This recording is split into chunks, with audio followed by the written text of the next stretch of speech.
আলহামদুলিল্লাহ। আলহামদুলিল্লাহ। আসসালামু আলাইকুম রহমতুল্লাহ। সকলের অবগতির জন্য জানাচ্ছি যে আজকের আমাদের যে বিষয় একটু ভিন্ন বিষয়, যে হযরত মাওলানা সাদ সাহেবকে অনেক বিষয়ে ভুল ধরছেন বাংলাদেশের ওলামায়ে কেরাম। তার মধ্যে এটাও একটা যে দাওয়াতের পথ হলো নবীর পথ, তাসাউফের পথ নবীর পথ নয়। এই কথাটা হযরত জি মাওলানা সাদ সাহেব বলছেন যে, আর এই বলাটাই নাকি ওনার ভুল। আসলে কি এটা ভুল নাকি ভুল না, এ বিষয়ে আমরা বিস্তারিত দেখব, ভিডিও দেখব এবং আলোচনা করব। তো যারা চ্যানেলে নতুন অবশ্যই সাবস্ক্রাইব করবে ইনশাআল্লাহ। আর যারা চ্যানেলে পুরাতন আছে তারা বেশি থেকে বেশি ভিডিও শেয়ার এবং কমেন্ট করে আহ ইনশাআল্লাহ মানুষের কাছে পৌঁছানোর ফিকির করবো ইনশাআল্লাহ।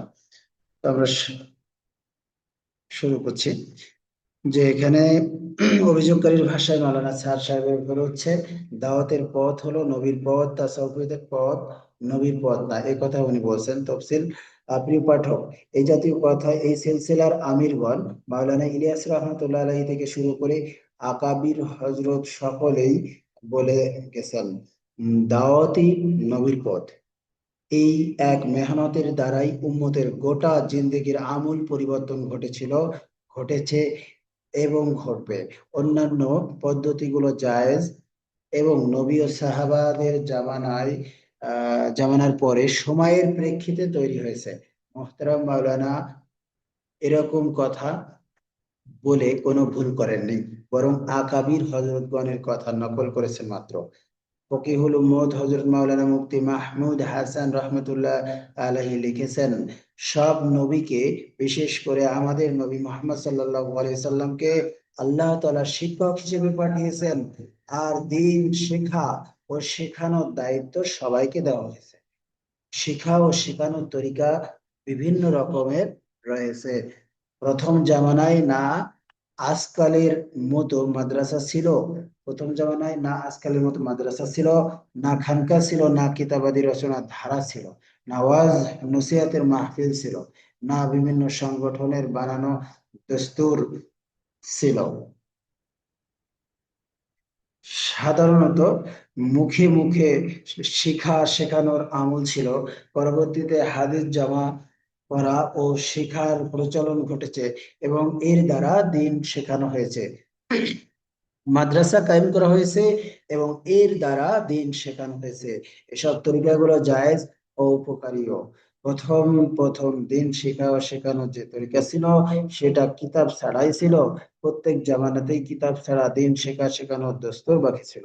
যদিও হুবহু প্রথম যুগের মতো ছিল না, কিন্তু ফান্নান অর্থাৎ প্রাতিষ্ঠানিক আনুষ্ঠানিক বিভাগ ভিত্তিক কিতাব নির্ভর কখনোই হয়নি। বর্তমানে তাবলীগি জামাতের মুজাহাদাই আল্লাহ তাআলা আবার সেই তরিকার ব্যাপক প্রচলন ঘটিয়ে দিলেন। সুতরাং এইটাই বলা সঠিক যে দাওয়াত ও তবলিগ নবীওয়ালা কাজ। মাদ্রাসা ছাড়া, কিতাব ছাড়া দিন শেখানোর চেষ্টা করা, এর জন্য নিজের জীবনকে অক্ষ করে দেওয়া সমস্ত নবীদের তরিকা। কিন্তু দিন শেখার অন্যান্য তরিকাকে নাজায়েজ বলাও জায়েজ নেই, নাজায়েজ বলাও জায়েজ নেই, এবং এটা তবলিগের উসুলের খেলাফ। আহম খত গ্রন্থের 11 পৃষ্ঠায় দ্বিতীয় হযরত মাওলানা ইউসুফ রহমতুল্লাহ আলাইহি বলেছেন, ভাই দোস্ত বুজুর্গ, এই কাজ বড় স্পর্শকাতর। হুজুর সাল্লাল্লাহু আলাইহি সাল্লাম একটাই মেহনত করেছেন, এই মেহনত দ্বারা সমস্ত মানুষের সমস্ত জিন্দেগি, কামাই রোজগার, খাওয়া দাওয়া, বিয়ে শাদী, মেলামেশা, ইবাদত, মুআমালাত ইত্যাদির পদ্ধতি সমূহের মধ্যে পরিপূর্ণ পরিবর্তন আসে। তাহলে তিনি নিজে এই মেহনতের কতগুলো তরিকা বলবেন। এখনো আমাদের এই কাজ করার যোগ্যতা আসেনি, আর না হাকিকি কাজ এখনো শুরু হয়েছে।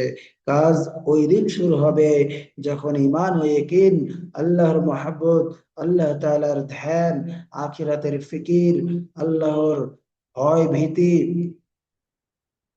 জুহুদ তাকওয়া ইত্যাদি গুণ বিশিষ্ট মানুষ হুজুর সাল্লাল্লাহু আলাইহি সাল্লামের উচ্চ আখলাকের দ্বারা সুসজ্জিত হয়ে আল্লাহর সন্তুষ্টির জজবায় মাতাল হয়ে আল্লাহ তাআলার রাস্তায় জান দেওয়ার আগ্রহে আকর্ষিত হয়ে ফিরতে থাকবে। হযরত ওমর রাদিয়াল্লাহু তাআলা আনহু বলতেন, আল্লাহ তাআলা খালিদ রাদিয়াল্লাহু তাআলা আনহুকে রহম করুক, তার দিলের তামান্না শুধু এই ছিল যে হক ও হক ওয়ালারা উজ্জ্বল হয়ে যাক, বাতিল ও বাতিল ওয়ালারা মিটে যাক, আর কোনো তামান্নাই ছিল না। এখন আমাদের নজরে কাজের যে বরকত আসছে, সেটা কাজ শুরু হওয়ার পূর্বের বরকত। যেমন হুজুর সাল্লাল্লাহু আলাইহি সাল্লামের জন্ম থেকেই বরকত জাহির হওয়া শুরু হয়েছিল, কিন্তু আসল কাজ ও আসল বরকত 40 বছর পর শুরু হয়েছে। এখন তো এই জন্য মেহনত হচ্ছে যে কাজ করার লোক তৈরি হয়ে যায়। আল্লাহ তাআলা কাজ তার থেকেই নেবেন এবং হেদায়েত প্রচারের মাধ্যম তাকেই বানাবেন, যার জীবন নিজের দাওয়াত মোতাবেক পরিবর্তন হবে। যাদের জীবনে পরিবর্তন আসবে না, আল্লাহ তাআলা তাদের থেকে আপন দিনের কাজ নেবেন না। এইটাই নবী ওয়ালা কাজ। হযরত মাওলানা মঞ্জুর নোমানী রহমাতুল্লাহ আলাইহি লিখেছেন, মাওলানা ইলিয়াস রহমাতুল্লাহ আলাইহি বলতেন, তরিকতের তাসাউফের খাস উদ্দেশ্য হলো আল্লাহ তাআলার হুকুম ও আদেশাবলীর প্রতি উৎসুক স্বভাব এবং নিষেধ সমূহের প্রতি অপছন্দনীয় স্বভাব হয়ে যাওয়া। অর্থাৎ এমন অবস্থা হয়ে যাওয়া যে আল্লাহর হুকুম পালনের স্বাদ ও আনন্দ অর্জিত হয় এবং নিষেধাবলীর কাছে গেলে কষ্ট ও অপছন্দ লাগে। এটা তো তরিকতের উদ্দেশ্য। বাকি যা কিছু, অর্থাৎ বিশেষ জিকির ও ওজিফা এবং বিশেষ প্রকার রিয়াজত সাধনা ইত্যাদি, ওই উদ্দেশ্য হাসিলের মাধ্যম। কিন্তু আজ বহুত লোক এই মাধ্যমগুলোকেই আসল তরিকা বুঝতে শুরু করেছে, অথচ এসব মাধ্যমের মধ্যে কিছু কিছু তো বেদাত আছে। অতএব এসব জিনিসের অবস্থা যেহেতু মাধ্যম হিসাবে এবং এসব সত্তাগত ভাবে মকসুদ উদ্দেশ্য নয়, এজন্য অবস্থা ও চাহিদার ভিন্নতার কারণে এসবের উপর নজরে সানি এবং অবস্থা ভেদে এসবের পরিবর্তন হওয়া জরুরি। অবশ্য যেসব জিনিস শরীয়তে মানসুস, অর্থাৎ কোরআন হাদিস দ্বারা প্রমাণিত, সেগুলো সর্বযুগে একই রকম ভাবে আমল করতে হবে। ইলিয়াস রহমতুল্লাহ এর মালফুজাত 3 থেকে নেওয়া। প্রিয় পাঠক, তাসাউফুল লাইনে মাশায়েখগণের তরিকাগুলো মাধ্যম, মাকসাদ বা উদ্দেশ্য নয়। নবী ও সাহাবাদের জামানার পরে সময়ের প্রয়োজনে তৈরি হয়েছে। আবার সময়ের প্রয়োজনে এই তরিকাগুলোর পরিবর্ধন হতে পারে। আল্লাহ তাআলার হুকুম পুরা করা, গুনাহ মুক্ত জীবন যাপন করা, জিন্দেগির তরজ তরিকাকে সাহাবাওয়ালা তাকওয়াপূর্ণ জিন্দেগি বানানোর জন্য দাওয়াতি তরিকাই হলো সাহাবাওয়ালা তরিকা। হম জিন্দেগি পরিবর্তনের জন্য এই দাওয়াতের মাধ্যমেই কাজ শুরু করেছেন। জিন্দেগি পরিবর্তনের জন্য নবী এই দাওয়াতের মাধ্যমেই কাজ শুরু করেছেন। আল্লাহ তাআলা কোরআনে সূরা ইউসুফে আয়াত 108 সেখানে বলতেছেন, কুল হাদি সাবিলি আদু ইলাল্লাহ আলা বাসিরাতিন আনা ওয়া মান ইত্তাবাআনি। হে নবী, আপনি বলুন, এটাই আমার রাস্তা, আমি আল্লাহর দিকে বাসিরাতের সাথে, অর্থাৎ জেনে বুঝে, বুঝে শুনে দাওয়াত দেই, আমি ও আমাকে যারা অনুসরণ করে তারাও। সুবহানাল্লাহ। মাওলানা মঞ্জুর নোমানী রহমতুল্লাহ আলাইহি আরো লিখেন, হিন্দুস্তানের প্রসিদ্ধ এক রাজনৈতিক আলেম ও ধর্মীয় মাহফিলের বড় পথ প্রদর্শক, যে লোক হিন্দুস্তানের বহুত বড় জাদুময়ী বক্তব্যের বক্তা, অসুস্থ মাওলানা ইলিয়াস রহমতুল্লাহ আলাইহি এর ইয়াদাত অর্থাৎ ও জিয়ারাত এর জন্য তাশরিফ আনলেন। 2 দিন পূর্বে হজরতের উপর অত্যন্ত কঠিন একটা সময় এসেছিল, যার কারণে তিনি এই পরিমাণ দুর্বল হয়েছিলেন যে অধিকাংশ সময় ঠোঁটে কান রেখে কথা শোনা। যখন ওই মাওলানা সাহেবের আগমনের কথা হযরতকে অবগত করানো হলো, তখন তিনি এই নাসির মালফুজাত তরতিবকারী মাওলানা মঞ্জুর নোমানী রহমতুল্লাহ আলাইহিকে তলব করলেন এবং বললেন যে ওনার সাথে কথা বলার আমার অনেক প্রয়োজন, কিন্তু পদ্ধতিটা এই হবে যে আপনার কান আমার মুখের কাছে রাখবেন এবং আমি যা কিছু বলবো সেগুলো আপনি তার কাছে বলে যাবেন।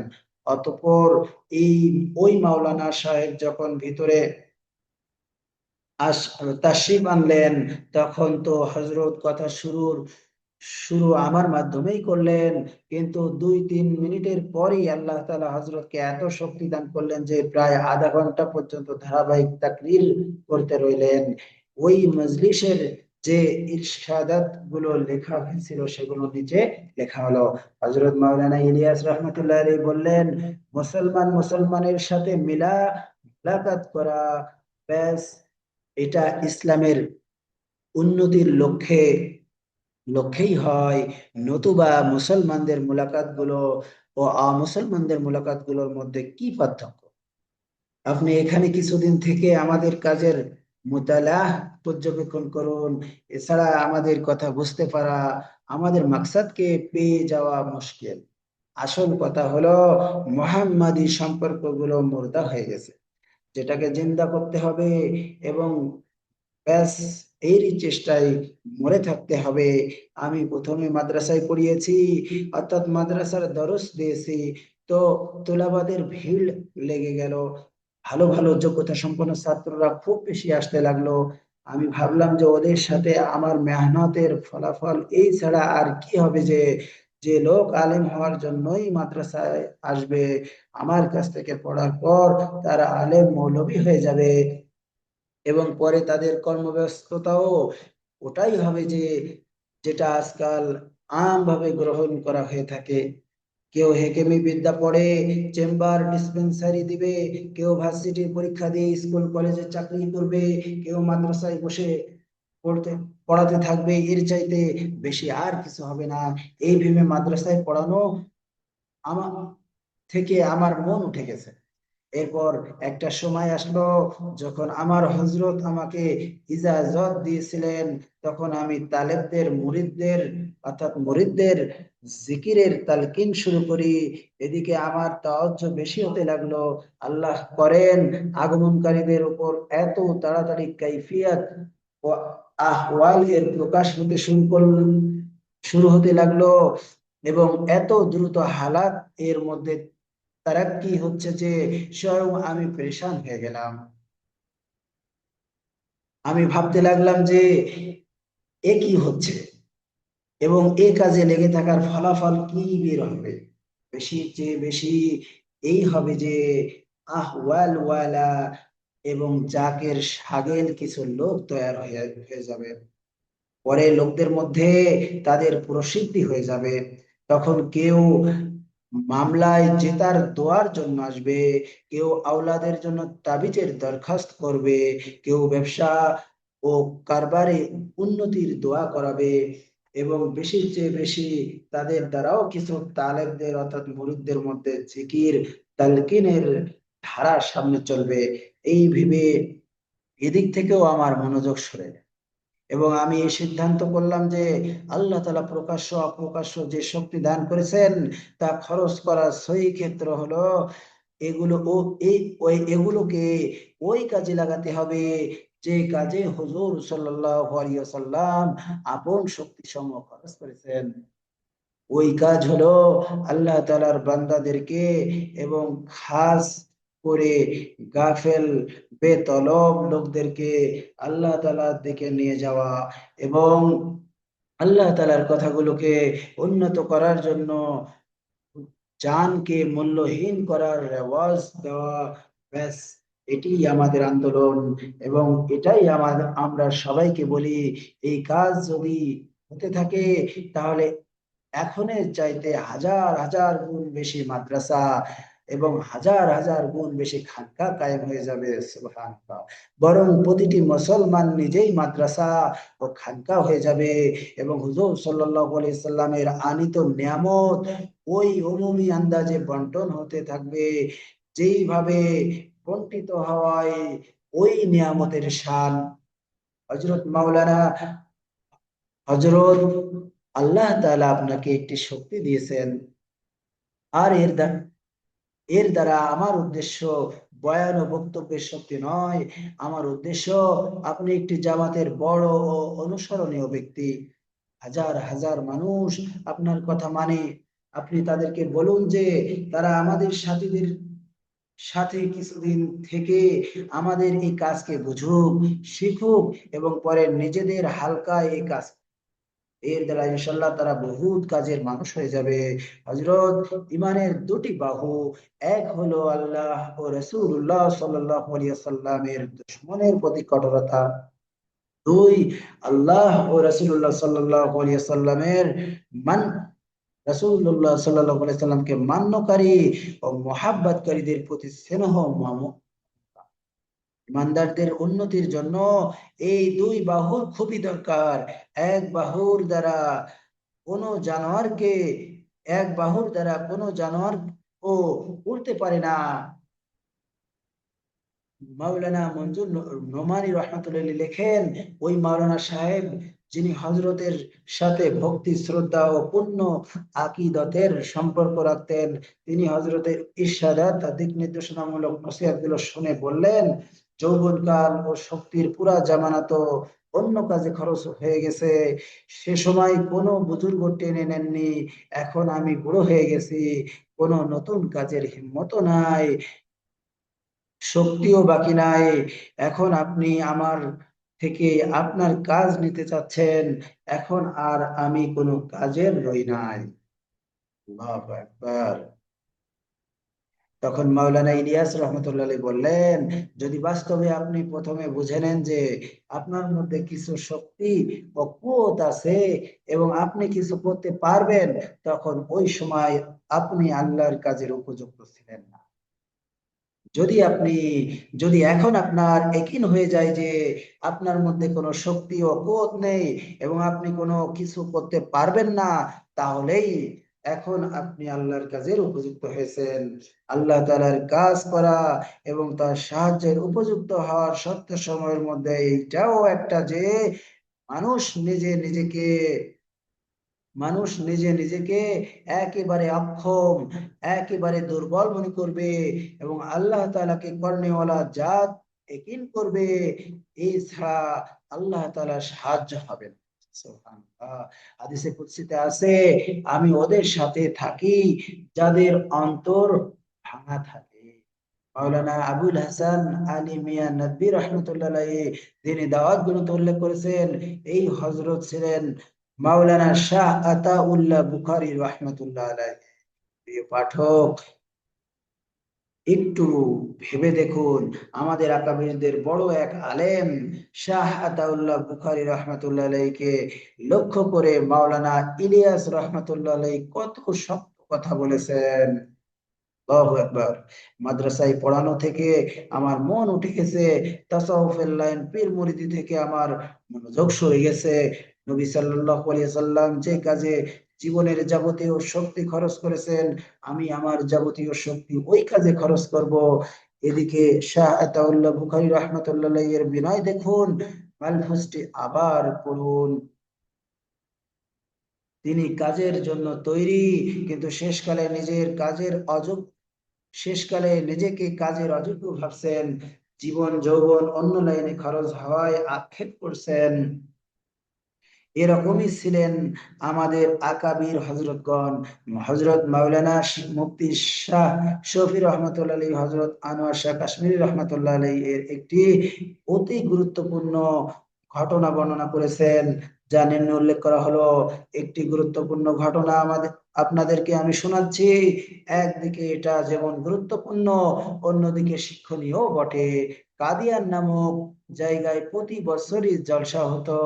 সৈয়দ সৈয়দি হজরত মাওলানা সৈয়দ মোহাম্মদ আনোয়ার শাহ সাহেব রহমতুল্লাহ আলাইহিও জলসায় শিরকত করতেন। এক বছরকার ঘটনা, জলসায় শিরকতের জন্য তিনি কাদিয়ান গেলেন, আমিও সাথে ছিলাম। একদিন ফজরের নামাজের কিছু পূর্বে তার কামরায় গেলাম।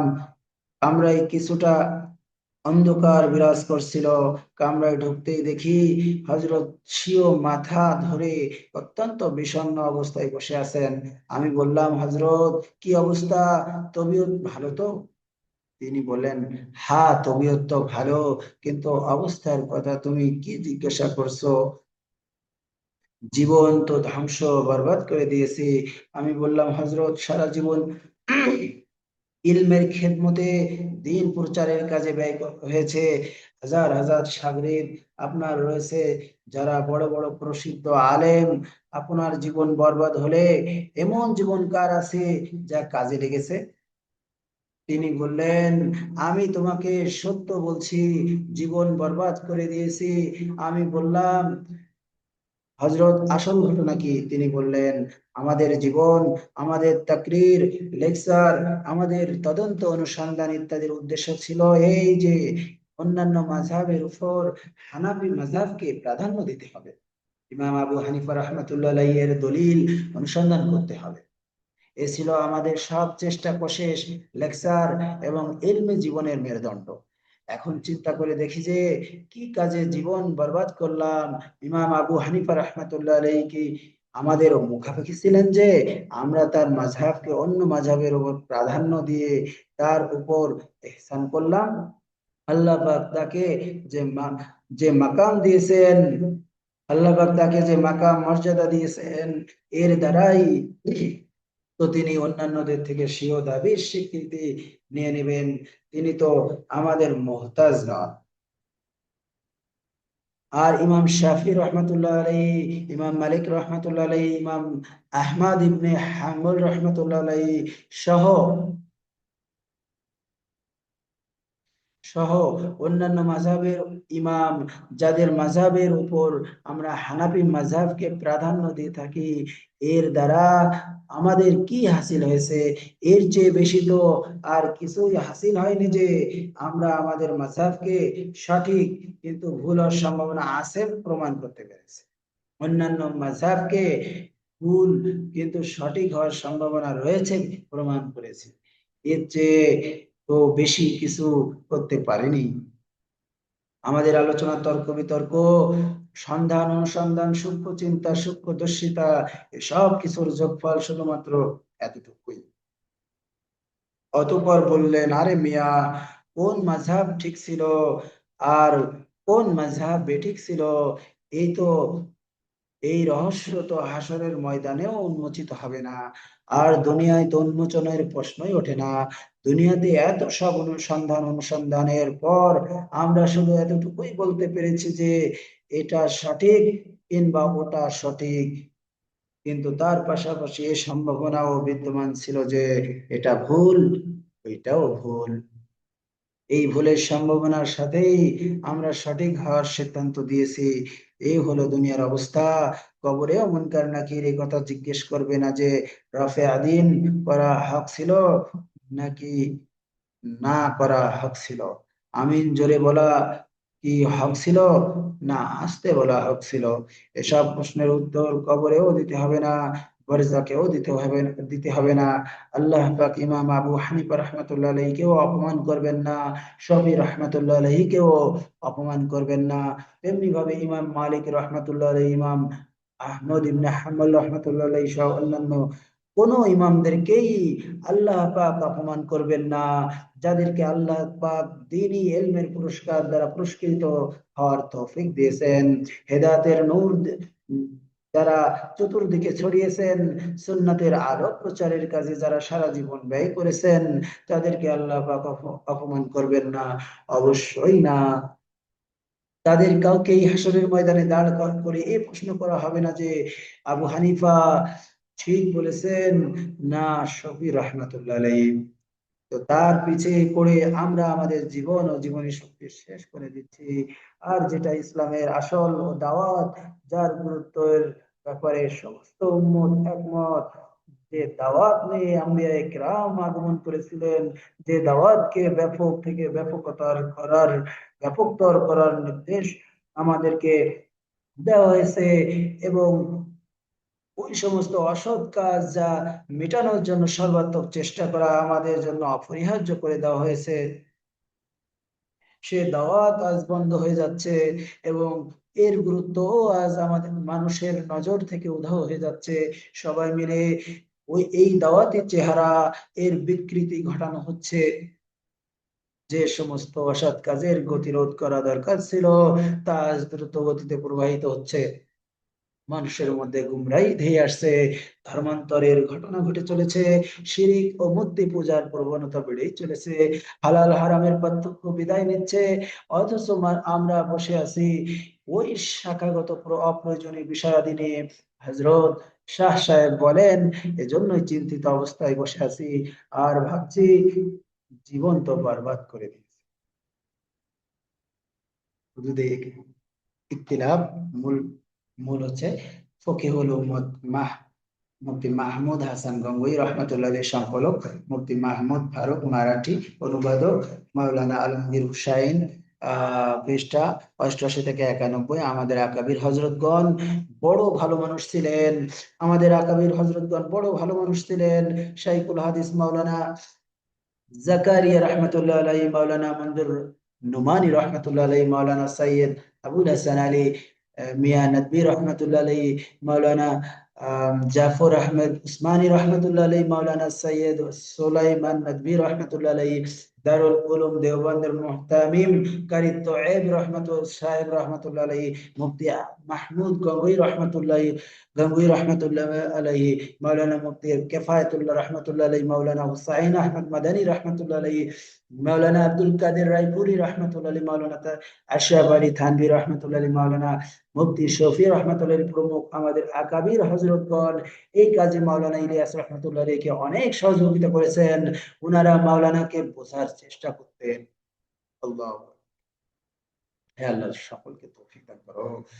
মাওলানা আবুল হাসান আলী নদভী রহমতুল্লাহ আলাইহি তিনি দাওয়াতি গ্রন্থে আরো লেখেন, শেষ দিকে কখনো কখনো মাওলানা ইলিয়াস রহমতুল্লাহ আলাইহি, হযরত মুজাদ্দিদ আল ফিসানি রহমতুল্লাহ আলাইহি এর মাকতুবাত এ উদ্ধৃত খাজা উবাইদুল্লাহ আহরার রহমতুল্লাহ আলাইহি এর একটি উক্তি নকল, এই উক্তিটি নকল করতেন, আমি যদি পীর মুরিদি শুরু করি তাহলে দুনিয়াতে কোনো পীর মুরিদ খুঁজে পাবে না। কিন্তু অনেক আমার প্রতি তো অন্য এক কাজের আদেশ হয়েছে, আর তা হলো শরীয়তের প্রচলন ঘটানো, দিনকে শক্তি যোগানো। মাওলানা আবু তাহের মেজবাহ অনুদিত দিনী দাওয়াত। আবার বলতেছি, আমি যদি আমি যদি পীর মুরিদি শুরু করি তাহলে দুনিয়াতে কোনো পীর মুরিদি খুঁজে পাওয়া যাবে না। কিন্তু আমার প্রতি তো অন্য এক কাজের আদেশ হয়েছে, আর তা হলো শরীয়তের প্রচলন ঘটানো, দিনকে শক্তি যোগানো। প্রিয় পাঠক, সহি আকীদা রাখেন, এমন পীরের কাছে ইসলাহের জন্য বাইয়াত হওয়ার তরিকাগুলো সময়ের প্রেক্ষিতে তৈরি হওয়া জায়েজ তরিকা। আর আমলের উপর যে বাইয়াত নেওয়া হয়, আমাদের আকাবির হযরত উলামায়ে কেরাম এই বায়াতকে মুস্তাহাব ও সুন্নাত বলে থাকেন। কেননা অনেক সাহাবাগণ থেকে আল্লাহর নবী আমলের উপর বায়াতও নিয়েছেন, কিন্তু বেশ কম। এখানে এতটুকু যে নবী ও নবীর পূর্ববর্তী খোলাফায়ে রাশেদিনের জামানায় বায়াত একজনই নিতেন, যিনি আমলের উপর বায়াত নিতেন, তিনি জিহাদের উপরও বায়াত নিতেন, ইসলামের উপরও বায়াত নিতেন, আমিরের কথা শোনা এবং মানার উপরও বায়াত নিতেন। বায়াত গ্রহণকারী আমির একজনই থাকতেন, আর সে বায়াতের হুকুম ফকিহ হুকুম ফিকহি পরিভাষায় মুস্তাহাব বা সুন্নত নয়, বরং ওয়াজিব। আর যারা শরঈ ওজর ছাড়াই আমির হাতে আমিরের হাতে বায়াত হবে না, তাদের বলা হয় বাগী। আর যারা শরঈ ওজর ছাড়া আমিরের হাতে বায়াত হবে না, তাদের বলা হয় বাগী।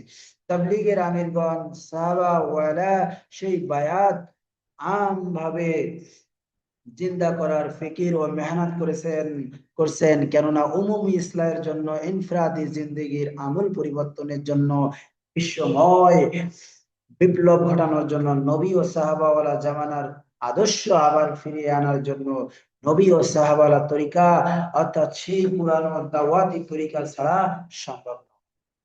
যে যার মতো মেহনত করলে সারা দুনিয়ার সমস্ত মুসলমানদের মধ্যে সাহাবা ওয়ালা তরতিবে দিন জিন্দা হবে না। মাওলানা মঞ্জুর নুমানী রহমতুল্লাহ লিখেছেন, ইলিয়াস রহমতুল্লাহ আলী বলতেন, ভাই এই সময়ে কুফর ও ইলহাদ অনেক শক্তিশালী। এই অবস্থায় বিক্ষিপ্ত আলাদা আলাদা ইসলাহি মেহনত সমূহের দ্বারা কোনো কাজ হবে না। এই জন্য পূর্ণ শক্তির সাথে সম্মিলিত ভাবে চেষ্টা মেহনত, আর তোমরা আল্লাহর রজ্জুকে সম্মিলিত ভাবে আঁকড়ে ধরো। তাসিমু বিহাবলিল্লাহি জামিয়া। মালফুজাত ইলিয়াস রহমতুল্লাহ আলী, উর্দু মালফুজ 180। মাওলানা মঞ্জুর নোমানী রহমতুল্লাহ আলী তিনি দাওয়াতের ভূমিকায় লিখেছেন, মাওলানা কখনো কখনো তার দাওয়াত ও আন্দোলন সম্পর্কে বলতেন, এ কাজ হলো অর্থাৎ প্রথম যুগ নবীর যুগের হীরকখণ্ড। মাওলানা নদভী রহমতুল্লাহ আলী লিখেছেন, মাওলানার দাওয়াতের একটি গুরুত্বপূর্ণ উদ্দেশ্য ছিল উম্মতের বিভিন্ন শ্রেণী ও স্তরের মাঝে পারস্পরিক দূরত্ব ও অপরিচয় এবং ভুল বোঝাবুঝি, ঘৃণা, ভীতির বিরাজমান পরিবেশ দূর করা এবং একদা উম্মতের সর্বস্তরে প্রীতি সম্প্রীতির যে সুন্দর আবহাওয়া ছিল তা পুনঃপ্রতিষ্ঠা করা। মাওলানা নদভী রহমতুল্লাহ আলাইহি আরো লিখেছেন, মাওলানা ইলিয়াস রহমতুল্লাহ আলাইহি এর দরদপূর্ণ চাহিদা ও আসল স্বপ্ন এটাই ছিল যে সাহাবা ওয়ালা জীবন পদ্ধতি এবং ইলম ও জিকির হাসিলের সাহাবাওয়ালা তরিকা কিভাবে জিন্দা করা যায়। তিনি দাওয়াত পৃষ্ঠা 170। বর্তমানে তাসাউফের প্রচলিত বিভিন্ন তরিকায় বিভিন্ন মেহনত, বিভিন্ন অজিবা খানকা, মাজার ইত্যাদি, কোনটা শিরক, কোনটা বেদাত, কোনটা জায়েজ, এবং আমলের উপর যে বায়াত নেওয়া হয় এ বায়াত আমাদের উলামায়ে কেরামের মতে মুস্তাহাব বা সুন্নত। এই বায়াতের উপর ভিত্তি সাহাবাদের জামানায় যদিও ছিল, কিন্তু এরকম বিক্ষিপ্ত ভাবে শত শত বায়াত ছিল না। এবং বিভিন্ন তরিকার নিজস্ব কর্মপদ্ধতি ইত্যাদি এগুলোও ছিল না। তবে আমাদের আকাবির হযরতগণ বড় খেদমত করেছেন, তাসাউফের বিভিন্ন তরিকাগুলো কাটছাট করে সুন্নতের আলোকে সাজানোর চেষ্টা করেছেন। ওনারা ঘোষণা করেছেন, ওলির পরিচয় কারামত নয়, ওলির পরিচয় কারামত নয় সুন্নত। যার মধ্যে যত বেশি সুন্নত ও তাকওয়া বেশি, সে তত বড় ওলি। তবে এই কথা চির সত্য, উম্মতের কামিয়াবি সাহাবাওয়ালা সুন্নতের মধ্যে। জিকির ও ইসলাহের অনুসরণীয় তরিকা হলো সাহাবাওয়ালা তরিকা। এই তরিকায় মেহনত করলেই সমষ্টিগত ভাবে উম্মতের ইসলাহ ও উন্নতি সম্ভব। ইসলাহের জন্য মাশায়েখগণ যে সাধনা করেছেন এবং বিভিন্ন তরিকায় মেহনত করে গেছেন, এসবকে আমরা ছোট করছি না, বরং সময়ের প্রয়োজনে এই এই জায়েজ পদ্ধতিগুলোই অত্যন্ত অত্যাবশ্যকীয় ছিল। আকাবির গণের তাসাউফ ও সুলুকের লাইনের মেহনতকে আমরা অস্বীকার করছি না এবং না জায়েজও বলছি না, কিন্তু ঈমান ও আমল বানানোর জন্য, ইসলাহের জন্য ব্যক্তিগত জীবনে, পারিবারিক জীবনে, আঞ্চলিক জীবনে, আলমী জীবনে নবী ও খোলাফায়ে রাশেদিনের আদর্শ বাস্তবায়নের জন্য, বিশ্বময় বিপ্লব ঘটানোর জন্য বর্তমানে সাহাবা ওয়ালা দাওয়াতে মেহনতের কোনো বিকল্প নেই। প্রত্যেকের দিনই সুবার মেহনতকে সচল রেখে মুসলমানদেরকে এই এক জামাতের, এক মেহনতের ময়দানে আমির কর্তৃক নির্ধারিত তরতিবের আলোকে শুধু সমর্থন নয়, সশরীরে ঝাঁপিয়ে পড়া সময়ের বড় প্রয়োজন। প্রিয় পাঠক, মাওলানা সাদ সাহেব কোনো ভুল কথা বলেননি। এই সিলসিলার পূর্ব আমিরগণের বিভিন্ন কথা নিজস্ব ভঙ্গিমায় প্রকাশ করেছেন মাত্র। আজকে যত সমস্যা শুধু এই মেহনতকে না বোঝার কারণে এবং একে অনেক ছোট করে দেখার কারণে, প্রচলিত সকল জায়েজ পদ্ধতিগুলোকে আজ আমরা আসল বানিয়ে ফেলেছি। সাহাবাওয়ালা তরতিবে মানুষের ইসলাহ ও আখলাক গঠনের ব্যাপারে মাওলানা ইলিয়াস রহমতুল্লাহ কি বলে গেছেন তা একেবারেও ভেবে দেখেননি। মাওলানা মঞ্জুর নোমানী রহমতুল্লাহ লিখেছেন, কোন আলেম হযরত ইলিয়াস রহমতুল্লাহ আলাইহি এর দাওয়াতি আন্দোলনের উপর আমাদের শাইখ রহমতুল্লাহ আলাইহি কোন ইলিয়াস রহমতুল্লাহের দাওয়াতি আন্দোলনের উপর আমাদের শাইখ রহমতুল্লাহ আলাইহি করেননি বলে প্রশ্ন তুললে তিনি দত্তহীন কণ্ঠে বলতেন, ওই হযরতগণের ধারণায় এই যে এই কর্ম পদ্ধতি আমাদের হযরত এর তরিকা রুচির খেলাফ। কিন্তু আমার কথা হলো, যে জিনিস দিনের জন্য উপকারী, অত্যন্ত ফলদায়ক, দলা দলা দলাদলি ও অভিজ্ঞতার দ্বারা দলিলাদি ও অভিজ্ঞতার দ্বারা জানা হয়ে গেছে, সে জিনিসকে এই জন্য গ্রহণ না করা যে আমাদের শায়েখ এটা করেননি, এটা মস্ত বড় ভুল। শায়েখ শায়েখ শায়েখ শায়েখই তো আল্লাহ তো নন। আল্লাহ মাওলানা ইলিয়াস রহমতুল্লাহ মাহফুজ। প্রিয় পাঠক, বিক্ষিপ্ত কথা বলার সারাংশ হলো, তাসাউফের যে উদ্দেশ্য ঈমান ও আমল তাকওয়ালা হওয়া, এইটা দাওয়াত ও সোহবত, আপোষে মেলামেশা, মুজাকারা ইত্যাদির মাধ্যমে সুন্নতের উপর আমল করে মুসলিম জামাতের আমিরের হেদাত ও তরতিবে ইতাআতে চলতে চলতে হাসিল করা সার্বজনীন তরিকাই ছিল সাহাবাদের তরিকা। নবী ও সাহাবাদের জামানায় এরকম শত শত পীরের শত শত বায়াত ছিল না।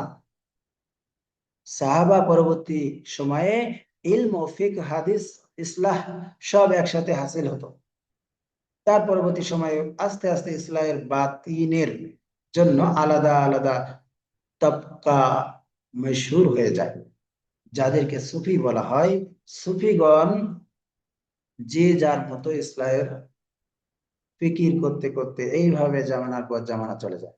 মোহতরম মাওলানা, এই সিলসিলার পূর্ব আমিরগণ ইসলাহ ও ইলম ও জিকির হাসিলের জন্য সেই সাহাবা ওয়ালা আম রেওয়াজটি জিন্দা করার ফিকির করে যাচ্ছেন।